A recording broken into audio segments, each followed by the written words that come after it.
E ainda repercutindo aí essa notícia trágica da morte de Jô Soares, nós vamos conversar agora com o empresário e professor Carlos Alberto Júlio, que teve o privilégio de participar do programa do Jô como entrevistado.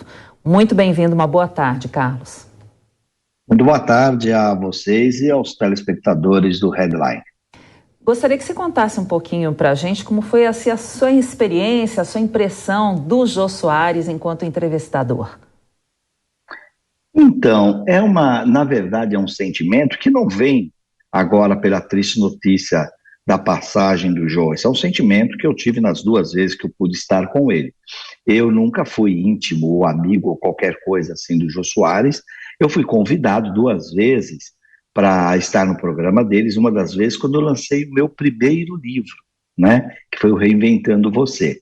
E é interessante porque, veja bem, vocês estão dando dados aí. Ele possivelmente fez umas 15 mil entrevistas, é o que eu tenho ouvido. Então, na verdade, eu fiz 2 dessas 15 mil entrevistas. Foi apenas 2 entrevistas. Mas para quem está na frente dele, aquele é o momento mágico. A gente se prepara, viu? Fala, eu vou tremer nesse negócio, não vai ser. Apesar de todos os anos como palestrante, como professor, eu falei, eu vou tremer. Mas a acolhida do Jô, porque o Jô, a gente tem essa imagem do Jô, do humorista, né, de uma pessoa extremamente inteligente e culta, que falava 5, 6 idiomas, educado na Suíça, mas ele era, acima de tudo, um ser humano impressionante. E o que mais me chamou a atenção nas 2 vezes que eu estive com ele foi justamente isso, a sua acolhida e o seu tratamento. Quer dizer, na verdade, o tratamento que ele dava a um entrevistado que era uma sumidade, podia ser um grande político, um outro grande artista como ele, e a um desconhecido como eu, né, um professor, um palestrante, um autor de livros de negócio, era exatamente o mesmo tratamento. A sua ironia provocativa, eu me lembro, até posso dar aqui um exemplo para vocês, a primeira vez que eu estive com eles, à época, eu era presidente da Polaroid. E aí falamos da Polaroid, etc. e tal. E quando terminou lá a entrevista, a Polaroid tinha lançado a câmera da Barbie. Era uma câmera fotográfica com todo o design da Barbie. E quando terminou o programa, eu me lembro que eu dei essa câmera de presente para o Derico. O Derico, não sei se você tinha uma filha ou o que era, eu falei, leva a câmera para você. Quando foi na minha segunda ida, isso anos depois, hein? Ele lembrou, a produção preparou, e aí colocaram o Derico vestido de Barbie. Você imagina como é que eu me senti, né? Em cima de uma brincadeira ou de um presente que eu tinha dado ali para o Derico, mas no segundo programa, 3, 4 anos depois, tinha toda essa preparação, toda essa caracterização. Era uma capacidade incrível de falar do conteúdo, de falar do tema com uma leveza incrível. Eu nunca vi um gordo ser tão leve.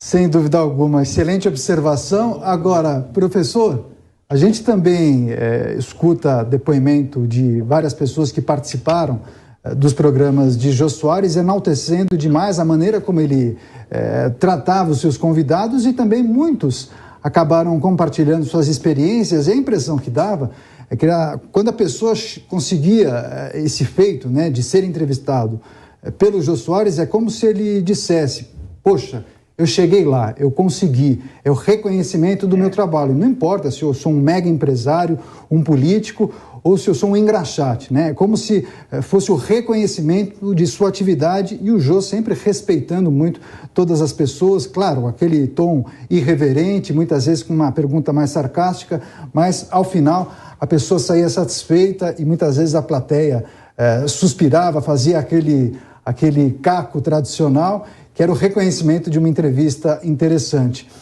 Conta um pouco desses bastidores, porque foram 2 programas, né?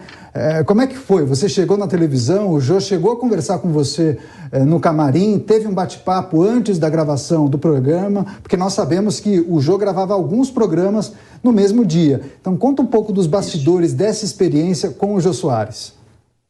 Então, é interessante, a questão é bastante interessante, já é elucidativa. Ele era esse profissional mesmo.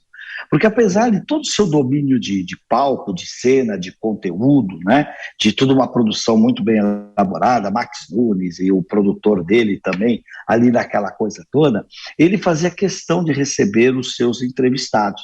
E aí, é claro, que ele devia ter a técnica dele.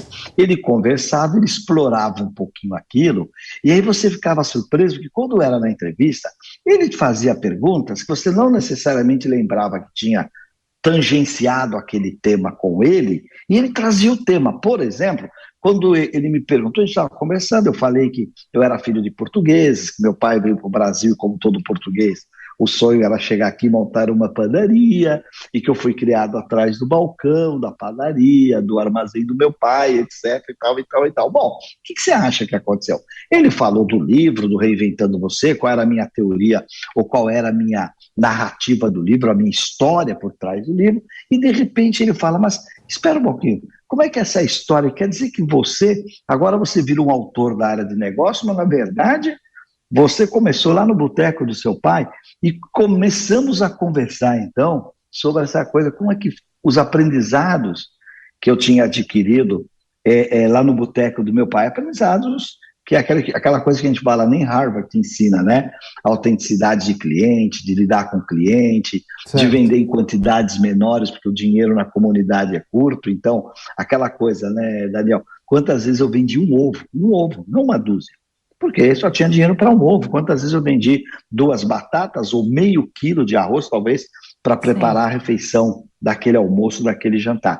E ele tinha essa sensibilidade de buscar essas histórias, que muitas vezes são histórias que estão dentro da gente, mas que a gente mesmo não traz essas histórias ao vivo, ou por falta de lembrança, ou por falta de provocação. E ele sabia realmente resgatar, vamos colocar assim, o briefing do bate-papo curto, hein? 10, 15 minutos antes do programa. Um gênio, sem dúvida nenhuma, um gênio.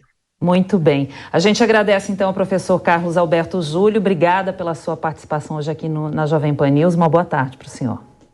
Boa tarde, muito obrigado a vocês do Headline.